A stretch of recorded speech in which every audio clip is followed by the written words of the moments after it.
Assalamualaikum warahmatullahi wabarakatuh. Waalaikumsalam warahmatullahi wabarakatuh. Oke, baik, hari ini kebetulan kita masuk di semester ganjil yang saat ini, yaitu semester genap ya. Kita semester genap saat ini kita akan masuk kebetulan ibu mengampu mata ajar perawatan gawat darurat, di mana SKS-nya ada 4 SKS dengan 3 teori dan 1 praktik ya. Dosen pengembangnya tesnya adalah ibu, dari video kebetulan ibu, kemudian di sini ada ketua dan ketua program studi. Baik, ini adalah pencapaian yang harus diberikan untuk prodi ya. Sedangkan untuk CKMK-nya adalah melakukan komunikasi efektif, kemudian dalam pemberian perawatan kepada klien berbagi tingkat usia, terus kemudian juga menggunakan keterampilan interpersonal. Ada juga untuk teknologi dan informasi secara efektif dan bertanggung jawab. Kemudian menggunakan termoregulasi kegiatan-kegiatan dalam keadaan gawat darurat akibat gangguan dalam termoregulasi atau trauma kognitif. Kemudian ada oksigenisasi, ada penggunaan kebutuhan cairan dan elektrolit, keamanan fisik termasuk keracunan dan sengatan gigitan binatang yang berbisa. Kemudian ada langkah-langkah pengambilan keputusan etis dan legal ya, ada pasien-pasien atau klien pada tingkat usia dalam keadaan gawat darurat. Yang keenam adalah berkolaborasi dengan berbagai aspek pemenuhan kebutuhan kesehatan klien dengan berbagai tingkat usia dalam keadaan gawat darurat juga kritis. Kemudian juga ada mendemonstrasikan ya, tentu saja ini ada praktek NJP, PHB yang nanti juga akan kita lakukan. Kemudian ada juga mengembangkan bagaimana teknik dalam melakukan triase dalam keadaan kritis ataupun gawat darurat. Yang selanjutnya adalah menjalankan fungsi advokasi perawat juga untuk pengambilan keputusan klien, kemudian mempertahankan lingkungan yang aman, melaksanakan pelayanan kesehatan sesuai dengan kebijakan yang berlaku, kemudian memberikan dukungan kepada tim asuhan dengan mempertahankan akuntabilitas asuhan perawatan tentu saja gawat darurat yang akan diambil, mewujudkan lingkungan kerja yang kondusif nantinya, mengembangkan potensi diri untuk meningkatkan kemampuan profesionalitas, berkontribusi dalam mengembangkan profesi perawatan, dan terakhir menggunakan hasil penelitian yang nanti dapat diterapkan dalam pemberian asuhan perawatan. Oke. Secara singkat, deskripsi mata ajar ini adalah praktik profesi gawat daruratan dan kritis, merupakan program yang menghantarkan teman-teman sekalian di mana nanti dalamnya dapat beradaptasi untuk menerima pendelegasian wewenang ya. Secara bertahap dapat melakukan asuhan perawatan, memberikan pendidikan kesehatan tentu saja, kemudian menjalankan fungsi advokasi terhadap klien, membuat keputusan legal dan etik, serta menggunakan salah satu daftar rujukan dari hasil penelitian yang berkaitan dengan asuhan perawatan gawat darurat. Oke, praktik profesi ini mencakup asuhan perawatan pada klien berbagai pada tingkat usia ya, jadi bukan hanya pada anak-anak, remaja, dewasa maupun lansia. Untuk materi pembelajaran tentu saja di sini adalah ada beberapa. Yang pertama adalah tentang filosofi atau konsep holistik dan perawatan gawat darurat. Kemudian ada proses perawatan pada pasien di era perawatan gawat darurat. Ada pengolahan asuhan perawatan gawat darurat atas kasus shock, gawat darurat trauma. Kemudian juga ada kegawat daruratan trauma pada trauma kepala dan luka bakar. Simulasi pendidikan kesehatan, penelitian terkait pengelolaan AMI, stroke, diabetes, dan pencegahan injury. Ada juga yang terakhir adalah manajemen kasus komprehensif dan fungsi advokasi dan komunikasi, dan terakhir adalah intervensi perawatan kegawat daruratan, yaitu meliputi dari primary survey dan secondary survey. Baik, itu nanti kira-kira yang akan kita pelajari satu semester ke depannya ya. Nanti banyak juga praktik-praktik selain tadi ada JP, kemudian ada triase, ada pembiayaan, yang pembebasan jalan nafas nanti kita akan merangkum dalam pembedahan antara airway, breathing, sirkulasi, visibility, exposure, Foley catheter, gastric tube, kemudian ada juga monitor dan imaging ya. Jadi itu semua yang akan kita pelajari dalam satu semester ke depan ya. Kemudian ini untuk pustakanya bisa teman-teman lihat di sini ya, yang bisa nantinya menjadi referensi untuk teman-teman untuk membaca atau kan untuk ketika mencari mengerjakan makalah nanti. Oke, nanti bisa kita masukkan nih jurnal penelitian dan jurnal pendukung lainnya. video dan juga Google Classroom. Perangkat-perangkatnya adalah LCD dan proyektor. Kemudian di sini mata kuliah pasarannya tidak ada. Kemudian untuk UAS ada di 10%, UTS ada 10%, tugas individu 20%, tugas kelompok ataupun praktikum di 15%, seminar 20%, kehadiran 15%, pos tes kuis 50%. Nah itu ada 5% yang ada praktiknya, maka 50%-nya adalah praktik. Ya. Oke teman-teman, ini adalah sub CPMK dan materi pembelajaran yang sudah saya bagi ke depannya.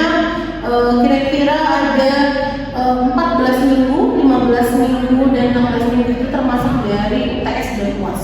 Ya. Jadi ini bisa dibaca nanti sub CPMK, indikator pembelajaran apa saja dan materi pembelajaran integrasinya apa saja, kemudian ada metodenya apa saja, sampai dengan penilaiannya berapa persen di setiap pertemuan. Oke, ini ada sampai dengan 1, 2, 3, 4, 5 ya, 7 itu kita ya, di pertemuan ke-8 kita ada UTS. Setelah pertemuan ke-8 ya, ini nanti akan kita kira-kira melalui 8 April dan sampai dengan ini ya, kemudian nanti dilanjutkan dengan materi ajar 9, 10, 11, 12, 13, 14 sampai dengan di pertemuan 15 terakhir, yaitu banyak sekali praktik yang akan kita lakukan ya, ada primary survey, secondary, tentu saja pengajian air breathing, triase, pembidayaan, dan pembebasan jalan nafas, termasuk di dalamnya adalah registrasi dari awal BCCLS ya. Kemudian terakhir ada ujian akhir semester itu sekitar tanggal 25 sampai dengan 29 Desember. Oke, ini adalah catatan penjelasan dari subjek yang sudah saya buat di atas, sehingga ATM itu terbuka, B tidak belajar terstruktur, B adalah belajar mandiri. Jadi nanti ada 3 yang akan kita lakukan, bisa dengan kita belajar terstruktur dan belajar mandiri. Kemudian ini untuk praktik ya, TMT itu ada 3 kali 50 menit setiap tatap kuliah ya, selama 3 kali minggu atau selama 50 menit atau 7,5 jam. Kemudian untuk praktik ya, praktik itu ada di 170 menit ya, setiap pertemuannya. Oke, ini adalah untuk skor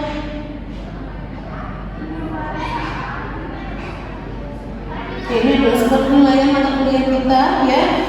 Untuk penilaian di mutu 4 itu jika skornya 81 sampai dengan 100, kemudian ada 350 atau B plus itu 1 sampai dengan 80.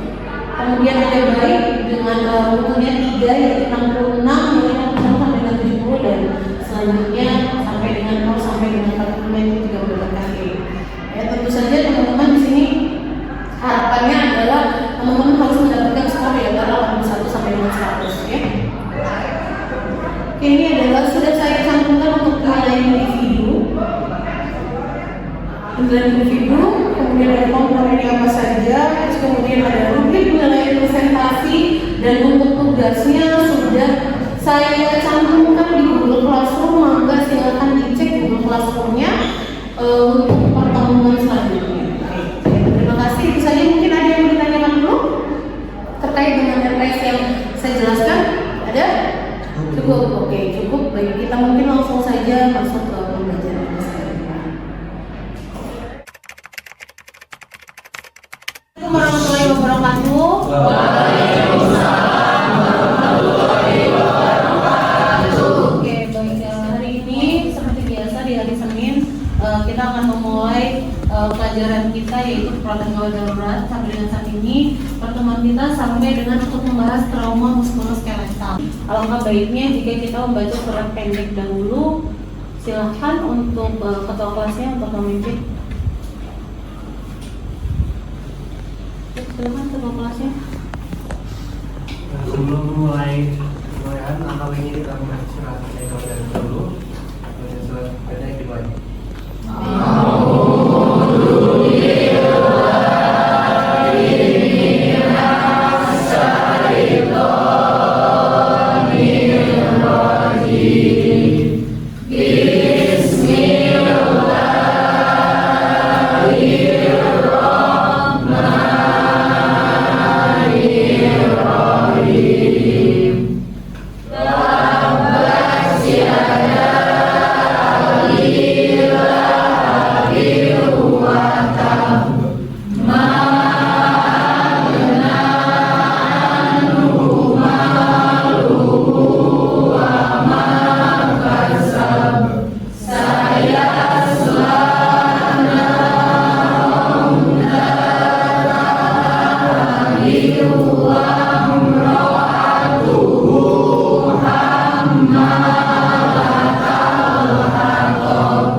Untuk sebelumnya saya mau review dulu. Minggu lalu kita membahas tentang apa? Tentang apa minggu lalu? Trauma dan ingat penyebab trauma toraks apa saja? Penyebabnya?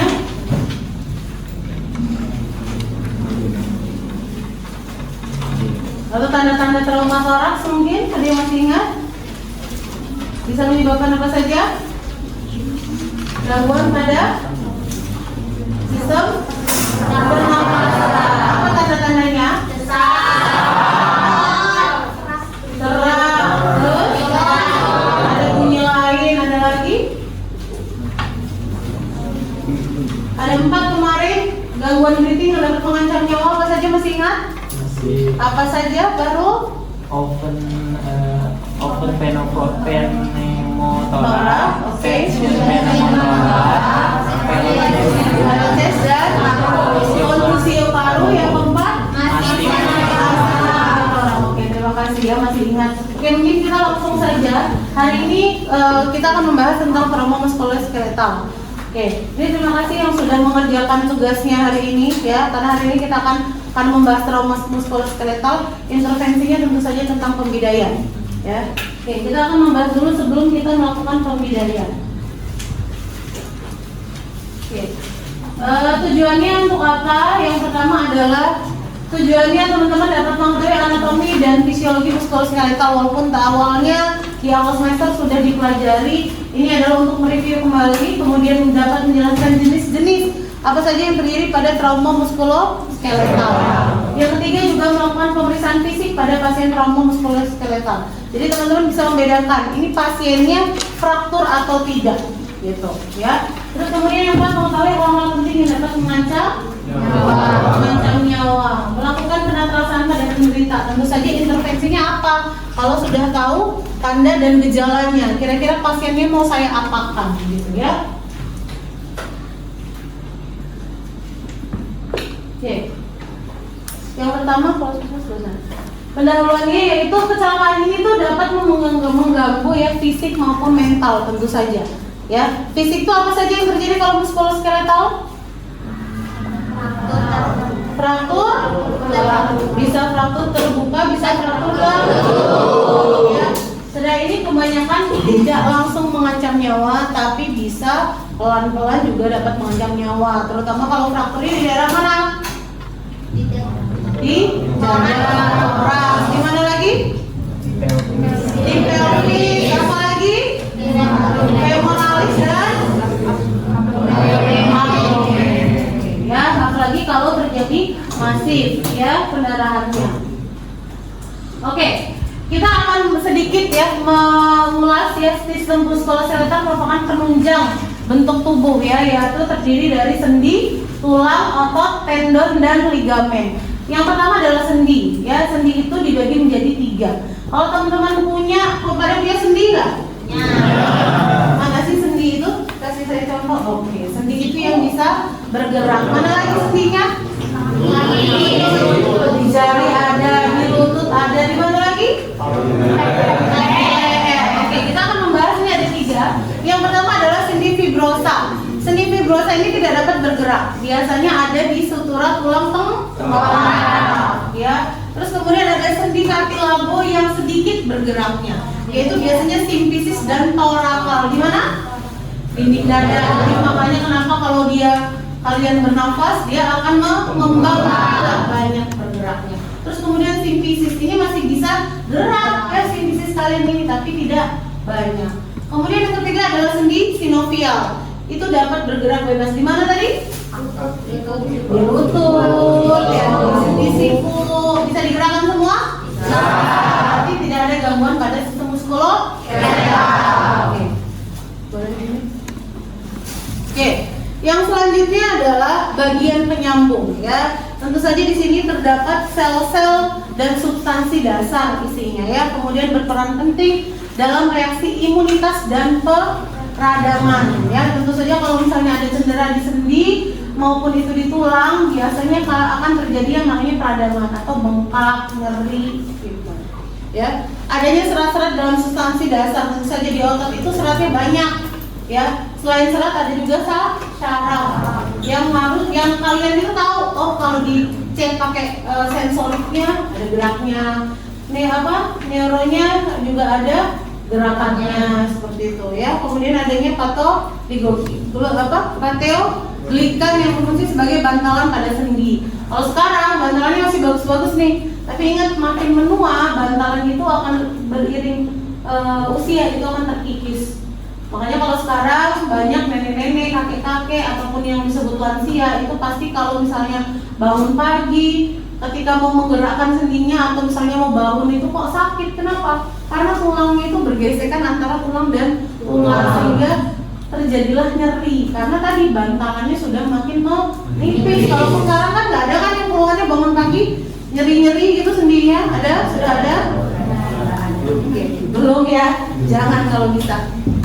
Oke, yang selanjutnya ini adalah kita membahas tentang fraktur. Jadi ada dua macam fraktur itu tadi seperti yang sudah disebutkan oleh teman-teman, ada terbuka dan tertutup. Ya, boleh. Next kita bahas satu-satu dari yang terbuka terlebih dahulu.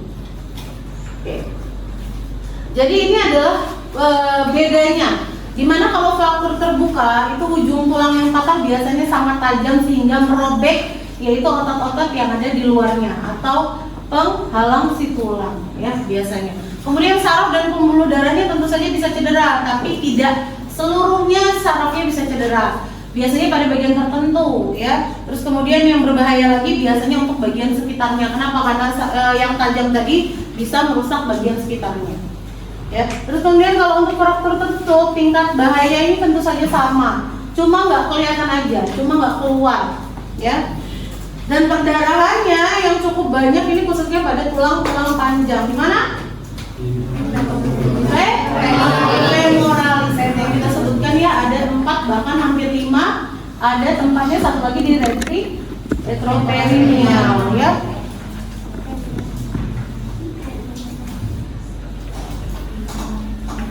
Oke, kita masuk ke jenis fraktur.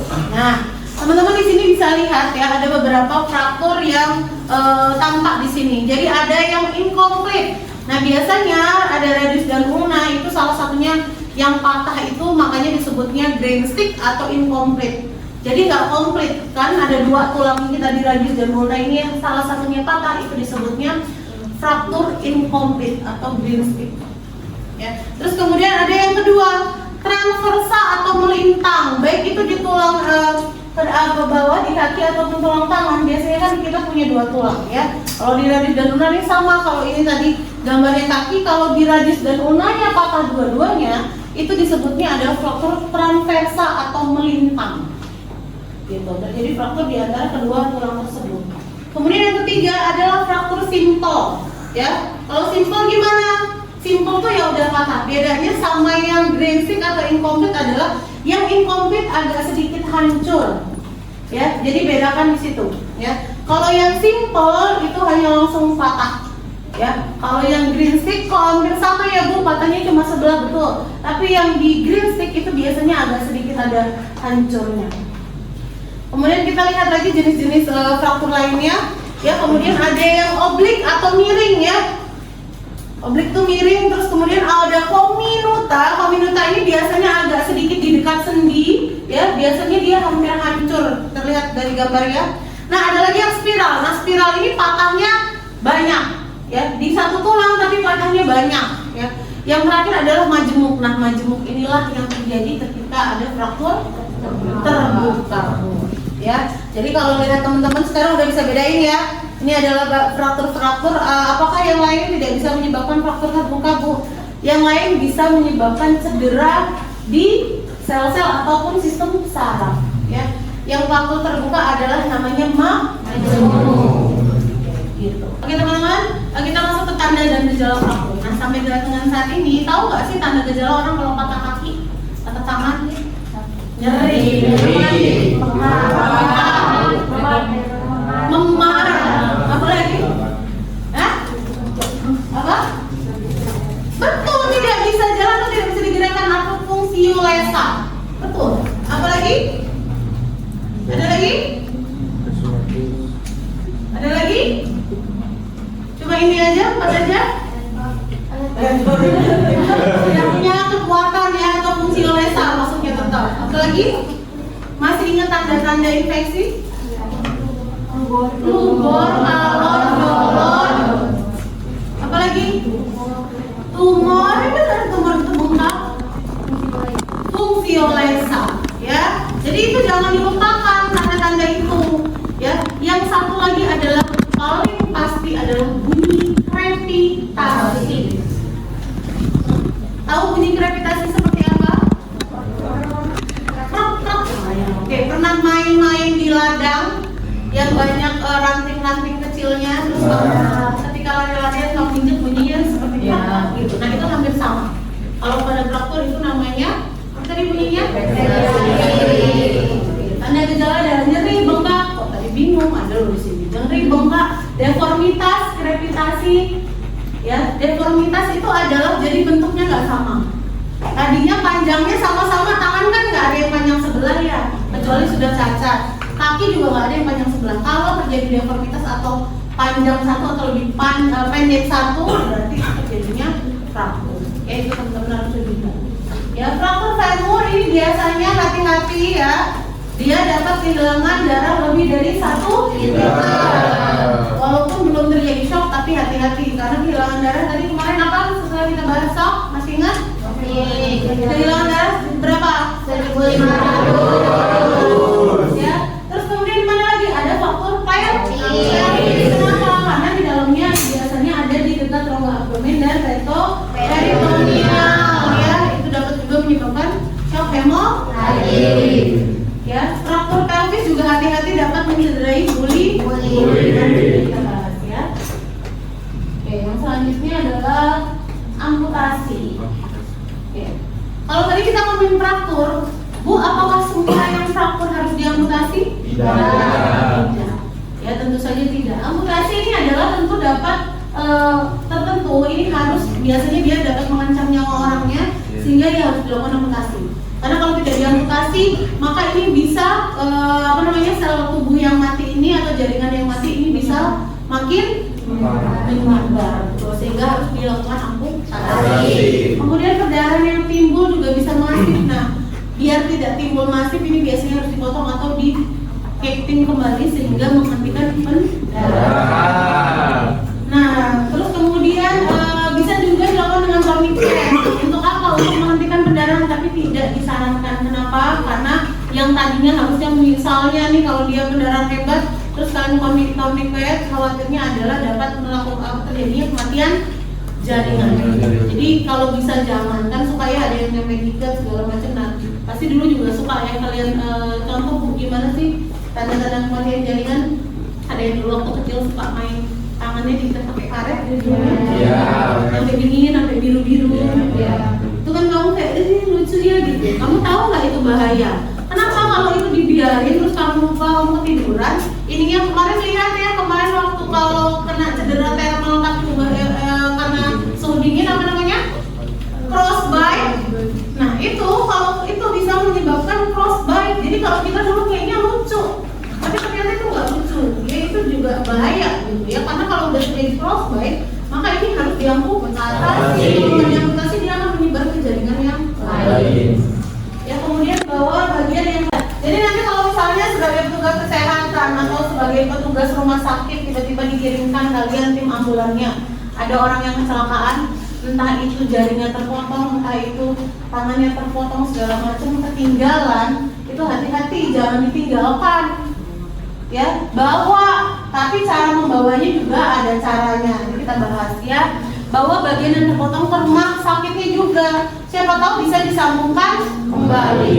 Kemudian apalagi pada suhu dingin dapat memperlambat proses kimiawi. Jadi nanti bawanya kalau bisa kamu punya apa ini buatnya ya? Termos ya. Kalau biasanya kita nyimpan obat-obatan ya, obat-obatan tertentu itu harus di dalam termos. Nah, itu sih bagian tersebut bungkus pakai plastik terus taruh di dalam termos. Harus dibungkus es. Kenapa? Memperlambat proses kimiawi sehingga harapannya adalah ketika nyampe rumah sakit potongan tubuh ini bisa disambungkan kembali. Jadi dia nggak mati gitu. Ya. Terus kemudian bisa direimplantasi 6-8-nya hanya bisa pada amputasi tertentu, bukan crusting. Nah, ini maksudnya adalah apakah semua fraktur bisa atau yang patah atau terjadi amputasi itu bisa direimplantasi atau disambungkan kembali? Nggak semuanya. Kalau frakturnya namanya crusting yang kayak hancur itu nggak bisa. Tapi kalau tadi kayak obrik, misah gitu aja itu masih bisa, ya. Misalnya si kaki atau misalnya jari ya segala macam masih bisa. Kecuali misalnya ini tuh hancur tuh kayak misalnya kan kasus tertentu itu biasanya kalau giling di mesin, ya. Itu adalah beberapa mungkin teman-teman pernah dengar misalnya dia karena ngantuk atau kecelakaan kerja sehingga si tangan ini masuk ke dalam mesin gitu. Nah kalau yang seperti itu udah nggak bisa direimplantasi. Ya.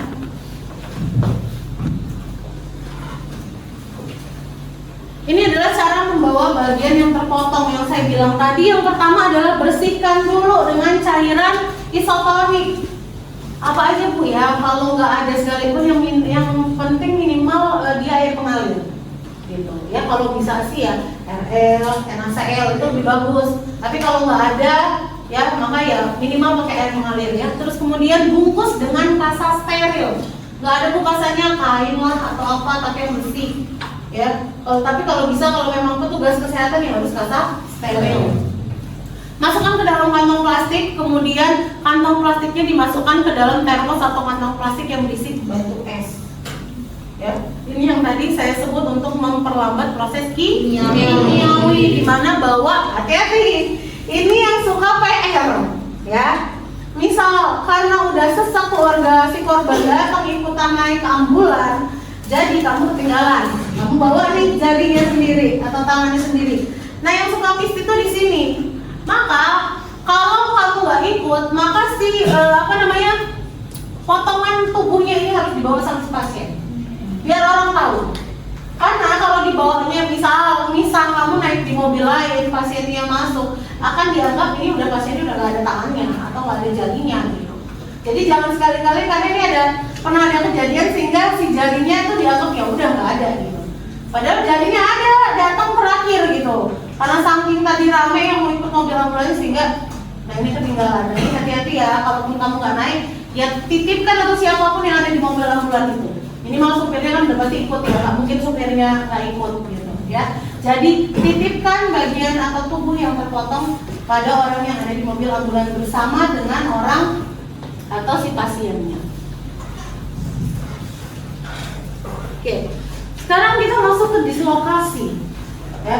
Jadi jangan dipikir cuma fraktur aja, enggak. Ada fraktur, ada amputasi, ada dislokasi. Biasanya didiagnosanya ini perubahan anatomis. Ya, perubahan anatomis itu apa? Ya, pasti pasiennya sangat kesakitan. Ya dari jatuh terus tiba-tiba langsung nggak bisa gerak itu udah pasti biasanya terjadi salah satunya dislokasi. Kalau langsung fraktur ya cek dulu ada nggak tanda-tanda fraktur yang tadi saya bilang.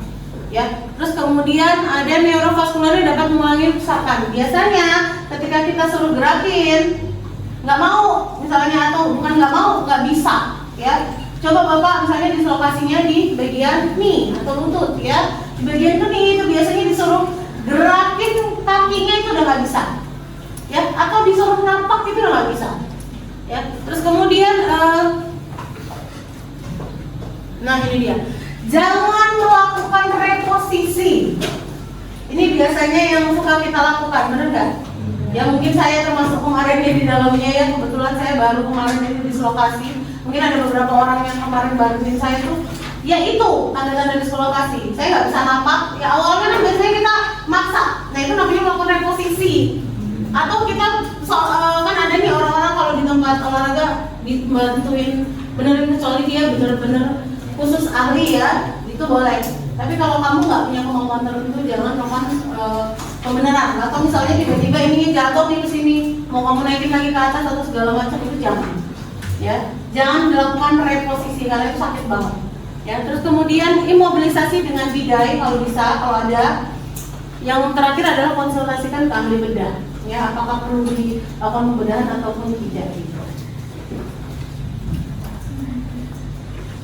Oke, kita masuk ke sprain and strain. Nah, ada lagi nih. Kok banyak ya? Banyak. Cuma teman-teman mungkin udah pernah nih kalau sprain and strain cuma nggak sadar. Biasanya ini sering banget terjadi pada pemain-pemain sepak bola, futsal, atau bulu tangkis itu bisa.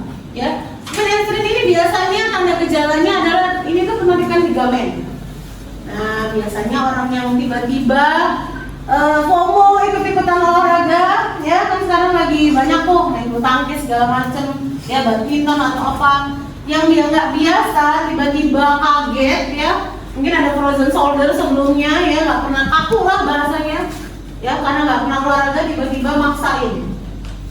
Nah ini biasanya kalau udah maksain ini bisa terjadi yang namanya sprain and strain. Ya dimana sprain ini penarikan ligamen, sedangkan strain ini robeknya jaringan lunak ataupun otot, jadi robek di dalamnya. Tulangnya nggak apa-apa, sendinya nggak apa-apa, tapi ligamennya, kalau udah ligamen, nah ini lebih sakit saya rasa daripada dislokasi, gitu ya. Berikan analgetik untuk mengurangi nyeri. Nah ini yang biasanya pernah ya kalau nonton sepak bola tiba-tiba disemprotin, nah itu analgetik, ya analgetik semprot, ya itu tuh analgetik. Memang sebetulnya kalau udah parah segala macam kan harusnya ke tukang medis, orang medisnya itu lebih tahu apakah ini masih bisa diberikan atau enggak, apakah masih bisa berdiri atau enggak. Karena kan kita lihat misalnya ada cedera di permainan bola segala macam suka pakai semprotan itu yang untuk menghilangkan nyeri atau meredakan. Istirahatkan bagian yang sakit. Jadi kalau bisa jangan buat gerak atau dibuat jalan dulu maksa, ya. Gitu. Ini sama sebetulnya sama dislokasi tadi. Oke, kita masuk ke objek yang menancap. Ya, objek menancap ini biasanya benda yang masih menancap itu jangan pernah dicabut. Misal, ya, Dandi lagi main, ya kebetulan di samping rumah tempat temannya bermain itu adalah ada pembangunan. Jatuhlah si tukangnya terus nggak sengaja, misalnya entah itu kakinya, entah itu lengannya atau badannya tertusuk misalnya besi panjang. Kalau seperti itu kejadiannya, boleh nggak besinya kita cabut? Kapan kita boleh cabut? Di mana? Di rumah sakit. Kenapa? Yang pertama, ketika dia tertusuk, mungkin saja awalnya dia nggak kena sel-sel atau syaraf yang lain atau pembuluh darah. Ketika kalian cabut, khawatirnya atau tadinya udah ketusuk, tapi kan ketahan nih sama si besi. Ketika kalian cabut, itu maka siapa tahu yang tadinya menahan agar tidak berdarah sehingga tadi tiangnya atau besinya kalian cabut itu sehingga mengakibatkan perdarahan hebat. Sama ini kasusnya kalau ada benda tusuk, ya baik itu pisau atau apa, misalnya ada entah itu dia kecelakaan, entah itu misalnya dia ada perampokan segala macam. Kalau dia tertusuk, ya maka ini jangan sekali-kali teman-teman cabut di tempat. Terus gimana Bu? Ya dilindungin aja si alat tersebut. Jadi di gulung pakai kain, jadi ditutupin ya, dan itu tahan. Jangan sampai reposisi, jangan digoyang-goyang. Ya, yang digoyang-goyang. Ya, yang pertama adalah kita meminimalkan terjadinya infeksi karena jangan cabut lukanya. Yang kedua adalah kalau dia pendarahan hebat, minimal di ruang operasi itu sudah sedia darah untuk penanganannya sudah siap semua. Ya. Stabilisasi dan imobilisasi benda tersebut jika ada pendarahannya, mencabut hanya di meja operasi. Itu diingat-ingat ya. Jadi jangan, walaupun di IGD gimana Bu? No. Kalau mau telepon dulu ruang operasinya, siapkan segala macam. Kamu tugasnya di situ hanya membersihkan saja.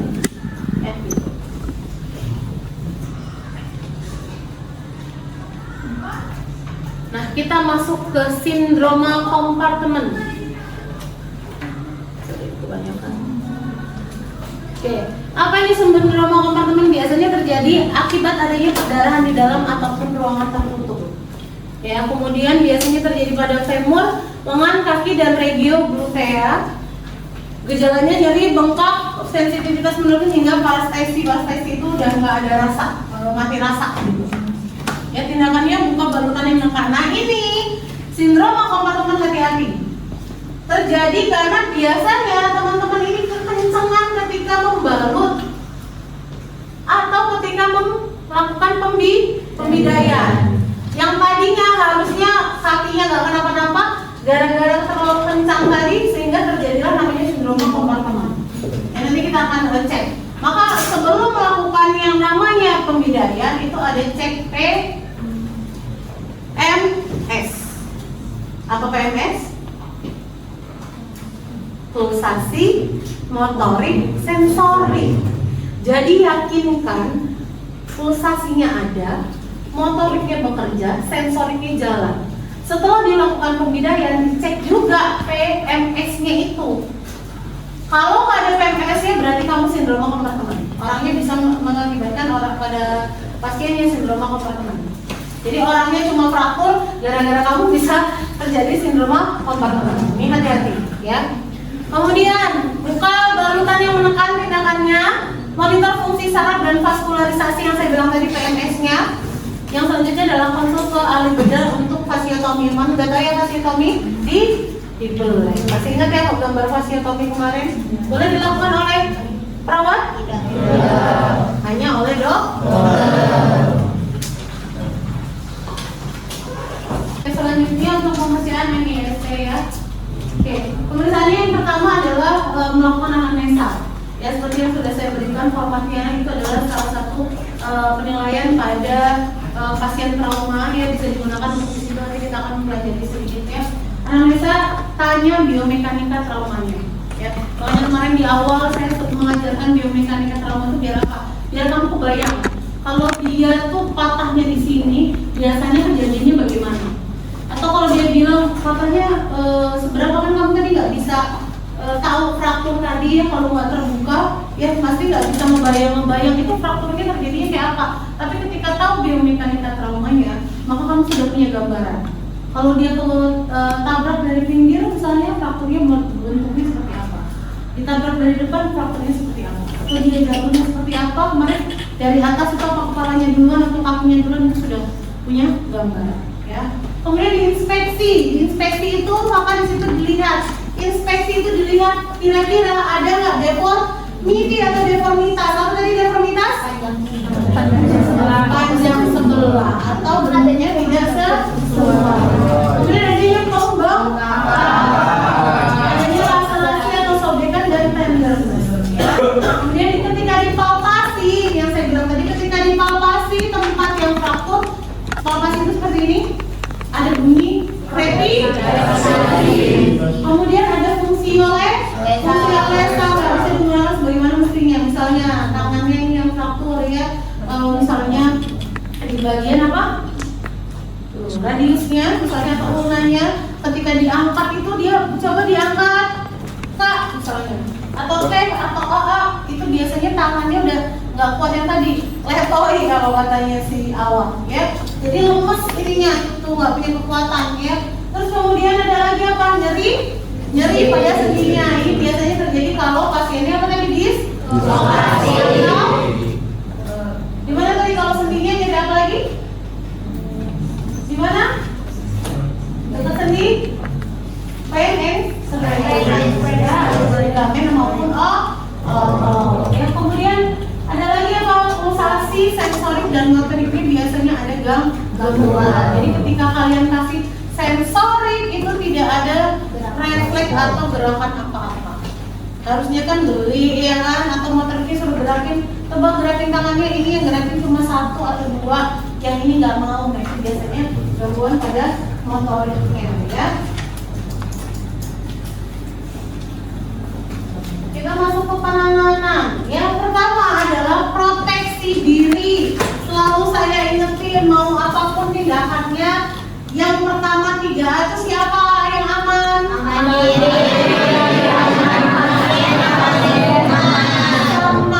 Pada tindakan untuk pembidayaan juga selalu melakukan aman diri. Ya, pakai sarung ya, pakai. Jadi handscoon itu bukan hanya untuk melindungi pasien, tapi untuk melindungi diri kalian, apalagi kalau frakturnya terbuka, karena akan ada pendarahan ya. Kecuali pasiennya kamu kenal. Kalau pasiennya nggak kita kenal, artinya kan kita nggak tahu dia punya infeksi ataupun penyakit menular apa yang dapat menularkan kepada si perawat ya. Sesuai dengan prioritas airway breathing Sama, bukan patahnya di kaki, fraktur, kenapa nggak sirkulasinya dulu? Sabar, hati-hati, apalagi kalau frakturnya dia di bagian-bagian yang panjang ataupun torak, ya, ataupun yang mengenai peritoneal atau di pelvis. Kenapa? Pasti orangnya akan terjadi yang namanya gangguan airway dan breathing. Ya, airway nggak ada, pasti breathingnya bisa. Karena ingat, darah itu bawa apa sih ke seluruh tubuh? Kalau kehilangan banyak darah, pasiennya bisa sesak nafas? Bisa. Maka yang harus teman-teman intervensi pertama kali lihat dulu airway ada gangguan atau tidak. Jika clear, lanjut ke breathing, ya. Kalau breathingnya nggak ada, nah nanti fungsinya si ASCAP ini tadi, teman-teman isi pengkajian primer airway-nya, tulis aja sesuai sama pasien yang kalian temukan. Ada gangguan nggak airway-nya? Kalau airway berarti airway strip atau tulis clear. Terus lanjutkan di breathing. Breathingnya itu diisi O2-nya berapa, nafasnya gimana, ada sesak apa enggak, ya. Baru nanti di sirkulasi. Sirkulasi itu apa aja sih datanya? Sirkulasi, tekanan, terus apa lagi? Nah, apa lagi?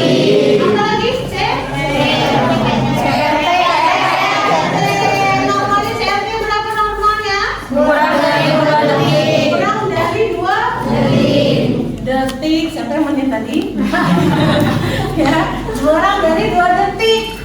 Disability-nya bagaimana? Selesai baru masuk ke tindakan yang dilakukan. Kalau misalnya tadi gangguannya di breathing, ya breathingnya ngapain? Nomor 2 itu diisi. Karena tadi ada gangguannya apa? Ditulis. Misalnya, pola nafas tidak efektif berhubungan dengan apa? Angkat diagnosanya, intervensinya apa? Lakukan. Nah, ini di sini enaknya laporan ini tidak perlu nulis ASCAP panjang-panjang.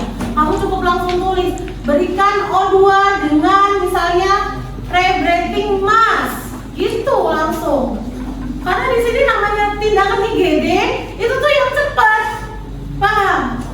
Tapi harus tahu rasionalnya buat apa, harus sesuai rasionalnya, gitu. Tapi tidak perlu dijelaskan waktu kayak di ASCAP KMB, tidak perlu, ya. Jadi langsung, misalnya di sirkulasi ternyata terdapat tanda-tanda perdarahan, CRT-nya lebih dari 2 detik, tekanan darahnya menurun, nadinya cepat.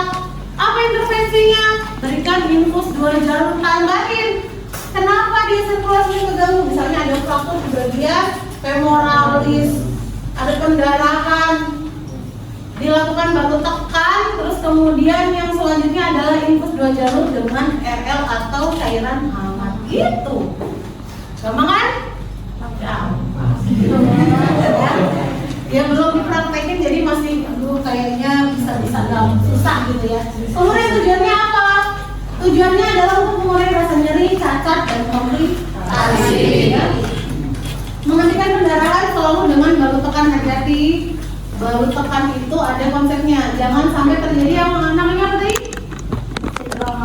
Sindroma kompartemen. Ya. Pasang bidai pada tulang yang patah, ini yang saya bilang kemarin. Kalau dia patahnya di tulang, berarti pasangnya harus melewati 2 sendi. Kalau sendinya terjadi dislokasi atau frakturnya tadi transversal yang ada di sini, dekat sendi, di mana pasangnya? Hah? Masa sama-sama tulang? Tulang mana sama tulang mana? Kalau patahnya di tulang tadi harus melewati 2 sendi. Mana sendinya kalau dia patahnya misalnya di sini? Di sini sama sini. Ya. Jadi ini dan ini kalau patahnya di sini. Kalau patahnya di sini, berarti ini dan ini. Kalau dia patahnya di dekat sendi atau frakturnya tadi majemuk tadi yang hancur, gimana asalnya? Dia di mana? Di mana nih? Misalnya dia dislokasi di lutut, nih pasangnya di mana? Harus melewati 2 tulang. Ya, kalau dia sendi berarti harus melewati 2 tulang. Kalau dia tulang harus melewati 2 sendi. Itu kuncinya, oke? Jadi jangan salah pasang. Kalau pada dislokasi harus mencakup dua.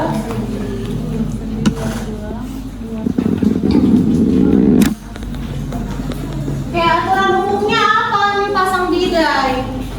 Yang pertama adalah lepaskan pakaian pasien yang untuk bagian yang fraktur. Misalnya dia patah, dia harusnya digunting gitu. Kalau nggak bisa dilepas celananya, maka harus digunting.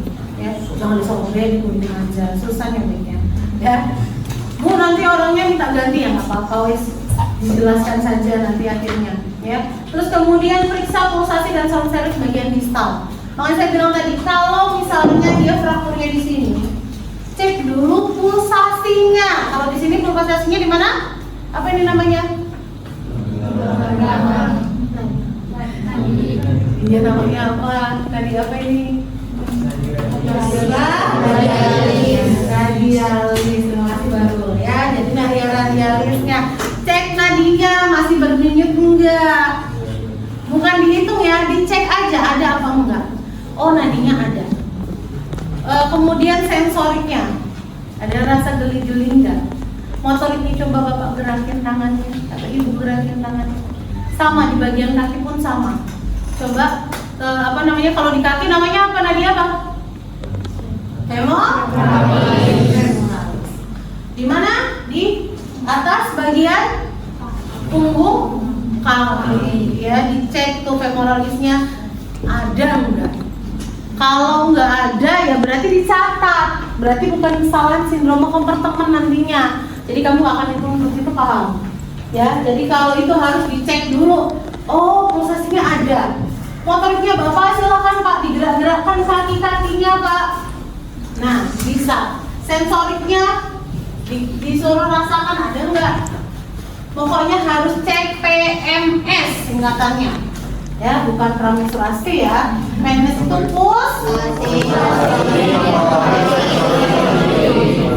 Jadi sebelum dan sesudah pemasangan pembidaian harus dicek PMS-nya. Lakukan traksi ringan kalau perlu. Jadi bukan memang kalau misalnya itu kan nggak boleh reposisi. Tapi kalau memang dia misalnya patahnya itu sampai ini yang muter, ini boleh kamu lurusin dulu. Namanya traksi ringan. Atau misalnya harusnya panjangnya segini, ini cuma segini, ini boleh kamu tarik sedikit. Tapi jangan sampai kerak gitu ya. Boleh, namanya traksi ringan, itu boleh. Terus kemudian tutup daerah luka dengan hentikan pendarahan. Jadi kalau misalnya lukanya di sini, maka teman-teman sebelum ini dibidai si frakturnya, maka harus kalau dia terbuka atau ada lukanya, ini harus dikasih balut tekan dulu. Gitu. Ya, jadi jangan langsung bidai, jadi harus dibalut tekan. Kemudian selanjutnya apa? Pasang bidai melewati 2 sendi kalau pada tulang yang patah dan fraktur terbuka, jangan masukkan ujung yang patah. Ingat, kalau dia tulangnya keluar, nggak boleh dimasukin. Nanti kita akan lihat atau ada saya ajarin cara gimana Bu terusnya. Masa tulangnya dibiarin aja enggak? Nanti kita akan pakai namanya balutan dona untuk melindungi si tulang tersebut. Ya. Oh, sampai sini ada pertanyaan dulu? Ada pertanyaan dulu? Oke? Kita lanjutkan. Oke, yang terakhir adalah bila ada cedera lain yang lebih serius, atasi terlebih dulu. Makanya saya bilang kalau dia ada gangguan airway-nya, ya airway-nya dulu. Breathing dulu, karena sirkulasi itu memang bisa mengancam nyawa, tapi perlahan. Walaupun dia buta dengan shock, ya kan shock itu nggak langsung tiba-tiba langsung hilang 1.500 mililiter itu enggak, atau liter itu nggak langsung. Ya, jadi airway breathing dulu yang pertama untuk mengancam nyawa harus diatasi. Oke, kita sekarang masuk ke jenis-jenis bidai. Jadi teman-teman harus tahu, memang yang saat ini teman-teman buat ataupun teman-teman punya, ya ini bagus ya. Oke, ini keras ya. Namanya bidai rigid. Nah, yang kalian bikin ini namanya bidai rigid nih. Ya, bidai rigid. Ya. Kemudian ada lagi bidai soft atau pneumo dan vacuum spleen. Kalau teman-teman lihat nanti saya kasih gambarannya, walaupun kita nggak punya ya. Biasanya jadi pneumo dan vacuum spleen ini, jadi isinya itu biasanya kalau pneumo itu kayak ada butiran-butiran di dalam tasnya. Kemudian ketika disedot, itu butirannya akan mengeras. Fungsinya sama untuk menahan. Terus kemudian ada lagi yaitu Birai vacuum clean, ada pneumo. Kalau pneumo ini yang dia diisi udara. Tapi kekurangannya adalah ketika pneumo ini kalau kena gesekan ya pecah ataupun kempes gitu. Ya, kalau untuk yang vacuum clean ini yang susah adalah kalau misalnya dia ada pendarahan hebat segala macam nggak kelihatan. Nah kalau yang ini ada kelebihannya, kalau pendarahan segala macam kelihatan. Kalau misalnya kekencengan itu ya bisa dikendorin sedikit talinya. Tapi kalau vacuum and pneumo clean ini ya kan harus ya disedot lagi, dibuka lagi, disedot lagi gitu. Jadi ada alatnya. Kemudian ada suction clean.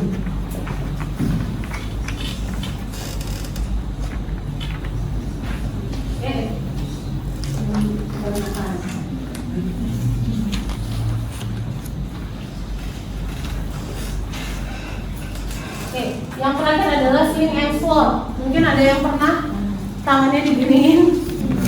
Nah, ini tuh ada metodenya. Jadi nggak asal diikat aja enggak. Kemarin saya suruh bawa jilbab di bawah. Oke. Ya itu nanti untuk teman-teman. Nah, untuk ya. Jadi itu nanti untuk kita praktek untuk sling and slot. Ya, untuk praktek sling and slot gitu ya. Ini biasanya kalau dia lihat ini, kalau ini kan fraktur ya bagian sini. Terus untuk mengimobilisasi, jadi kalau bahasanya tidak perlu dikasih dua-duanya, tapi satu aja, yang satunya badannya sebagai bidai itu bisa. Ya, jadi dia diikat di sini biar nggak terlalu banyak mobilisasi. Ya. Oke, sampai di sini ada pertanyaan? Silakan. Dari mana ya? Oh ya, silakan. Untuk tadi kan salah satu trauma dari cross coital itu sprain dan strain untuk penanganannya apakah bisa dengan metode RICE? Untuk metode gimana? Metode strain nih salah satunya. Penanganannya pakai metode RICE. Yang rest, ice, kompresi sama elevasi. Oh, bisa atau enggak dilihat dulu keadaan si gangguannya.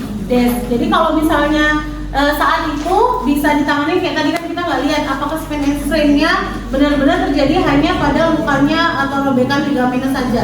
Khawatirnya ada misalnya dia ditambah dengan fraktur yang sampai hancur di dekat daerah sendinya, itu yang tidak boleh dilakukan. Sehingga harus dengan apa ya?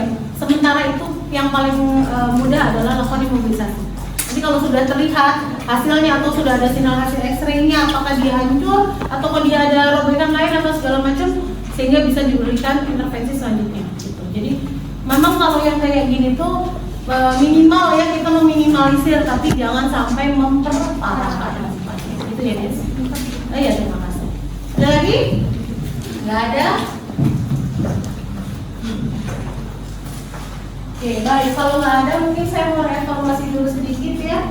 Tadi kita punya ada dua jenis fraktur. Fraktur apa saja?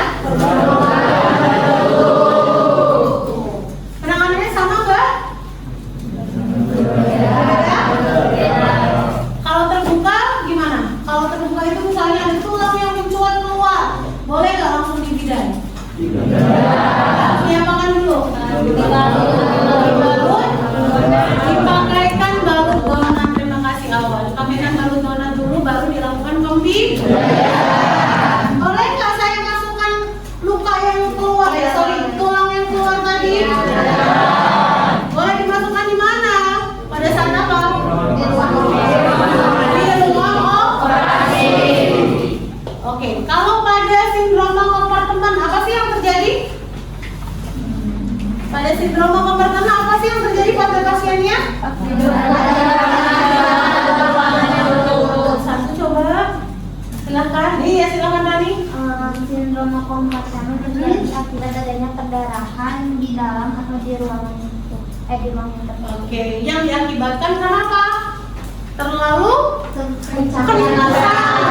Ya, biasanya ini terlalu kencang pada saat dilakukan baru tekan ataupun di ya. Terus kemudian kalau ada kejadian ya di jalan, ada pasien salah satu pasien yang terjadi KLL, terus kemudian ada bagian tubuhnya yang lepas atau putus ya, apakah bisa disambung kembali? Bisa. Bagaimana Silakan, Riva. Yang pertama, bersihkan bagian yang terpotong dengan cairan isotoni, kemudian Ya. bungkus dengan kasa steril, kemudian masukkan ke dalam kantong plastik. Kantong plastik tersebut masukkan ke dalam termos atau kantong plastik lain yang berisikan batu es. Yang terakhir, bawa bersama pasien ke rumah sakit. Oh, oke, baik, terima kasih.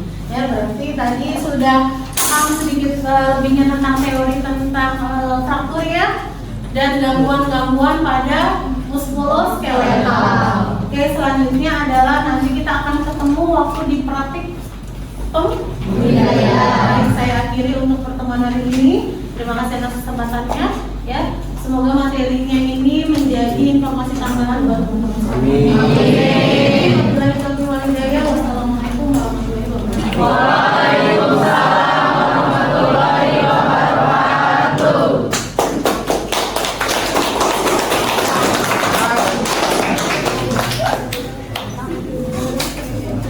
Tebalan sudah oke nya rata-rata segini ya, asal jangan ditebal lagi. Cuma yang temennya ini tadi, ini yang tangannya udah oke tapi yang kakinya udah mungkin ngukur ya, ngukur kaki siapa? Kaki saya. Jadi agak lebar banget tuh kayaknya. Tapi ya enggak apa-apa. Yang sebelah sana. Nah, itu kaki siapa itu? Desi. Hah? Desi. Ya Desi, ngukur siapa Des? Ngukur ibu ya Des? Siapa pasien yang nanti rencananya di kelompok Desi? Hah? Oh, Silvi. Oh, ya. Enggak masalah. Tapi sebetulnya ya, saya ingatkan. Jadi nanti ini untuk nanti. Sebetulnya ini siapa di kelompok ini? Ini. Hah? Kelompok siapa? Oh, kamu. Ya, sebetulnya saya sudah senang sekali ketika lihat bagian ini. Tapi kenapa bagian ini kayak kosong ini? Ya, oke, ya. Jadi yang perlu teman-teman ingat, bagian ini itu harusnya lebih tebal. Tapi walaupun sekarang enggak, kenapa? Nanti juga bisa. Itu sudah disiapkan untuk kemalinya. Sudah. Udah pegang masing-masing ya. Ya. Jadi nanti ini karena kenapa? Ketika ini pasangnya adalah di sini, ya teman-teman ya. Ini di sini. Ketika pasangnya di sini, ini nanti akan agak sakit nyeri si pasiennya. Apalagi kalau misalnya di bagian sini. Nah, yang 1% itu bahaya. Yang 1% itu bahaya. Kalau 3 kali kepanjangan, terus ada orang kesodok gimana? Ya, nah ini makanya harus dikasih bantalan. Oke, ya. Oke. Kemudian, nah oke, yang lain sudah oke. Terus ini kayaknya tangan kelompok 3. Oke sih semuanya. Silakan sekarang dipegang dulu sama masing-masing kelompoknya dan duduknya silakan per kelompok. Enggak, kemudian sensoriknya. Ini nggak ada sensoriknya. Bapak silakan gerakan Pak. Nah, motoriknya oke. Artinya PMS-nya oke. Terus kemudian kita ukur, ya, ukur panjangnya dari sini, ya, panjangnya dari si bidainya, ya. Jadi kalau dia patahnya di femoralis harus melewati dua. Kalau di femoralis ini berarti apa? Femur, tulang, muskulo harus melewati. Kalau di sendi harus melewati. Kalau dia patahnya di sendi maka berarti harus di sini. Ya, oh berarti segini oke. Jangan kepanjangan, kalau bisa juga jangan kependekan. Nah, misalkan kalau segini kurang ya, maka ini tuh bisa kok disambungin gini. Nah, boleh itu. Tapi ininya harus disambungkan dulu, diikat gitu. Itu kalau pada keadaan-keadaan tertentu yang memang ya udah nggak ada lagi. Ya. Kalau sudah, ukur juga yang bagian dalam. Nah, kalau dalam ini kan kayaknya, nah lihat nih, ini kepanjangan. Ini yang saya bilang tadi. Kalau kesenggol atau pas kamu ngangkat ininya kesodok ke dalam 1%-nya hilang. Ibu lipat tadi, masukkan ke tali yang sebelah sini. Oke. Kalau sudah, tarik yang mau masuk ini. Yang ini tahan. Nah, tarik samping, ya. Sampai ini benar-benar nggak goyang. Nah, kalau sendirian ini nggak boleh mobilisasi kecuali ada temennya, ya. Jadi ini harus lebih kencang, nggak boleh. Nah, ini kan tadi kan kita udah cek PMS ya, kalau perlu Pak sambil gerakin Pak. Nah, ini sambil sepedanya sambil diraga. Kalau sudah, nah ini kembali ke semimu. Ada yang ngikatnya bulek-bulek gitu, maksudnya nggak rapi sama sekali. Sudah diikat, jangan ikat mati ya. Itu nanti yang lewer-lewer ini selipkan ke sini. Nah, ya.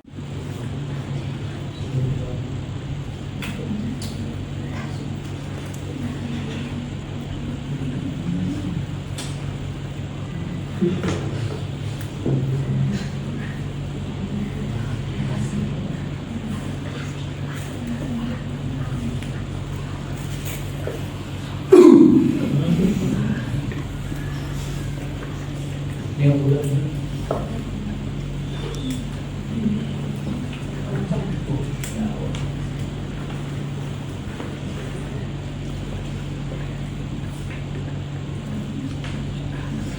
Kalau orangnya sadar, dia akan kerasa kalau kekencengan itu dia kesemutan makin lama. Iya, kita kan kadang-kadang entah kita yang lupa PMS atau segala macam, orangnya akan ngomong kok kaki saya kesemutan. Kalau udah dia ngomong kakinya kesemutan itu langsung ya, khawatir nanti dia sindrom kompartemen. Tanda gejalanya ya sama kayak kamu kemarin saya bilang kalau misalnya duduk lama-lama atau BAB, BC lama-lama, itu kan lama-lama kesemutan, itu yang terjadi. Kelempar 500 meter dari motornya. Ini fraktur nih. Apalagi yang harus dicurigai? Fraktur cervical. Kalau fraktur cervical dan dia ada tanda-tanda trauma, lebih aman ngangkatnya pakai apa? Yang ya. Cari kalau ini aja kita membuat dia imobilisasi. Artinya kan pasiennya nggak boleh banyak gerak. Kalau yang kuning itu masih bisa banyak gerak. Ya, jadi yang kuning itu hanya pada pasien-pasien sebetulnya yang non trauma. Ini saya kasih tahu, ini namanya LSD. Apa? Long spinal box. Atau artinya panjang. Spine itu apa? Spinal atau tulang belakang. Jadi ini biasanya pasien-pasien yang cedera spinal atau tulang belakang. Fraktur cervical. Ya. Ini namanya head stabilizer. Masih ingat pas yang kemarin saya suruh kamu pegang gini lama-lama? Ya. Kalau udah ada ini, kamu nggak perlu lagi pakai tanganmu kayak gini lama-lama. Yang kemarin tangan kepala pasien, ini adalah head stabilizer. Nah, jadi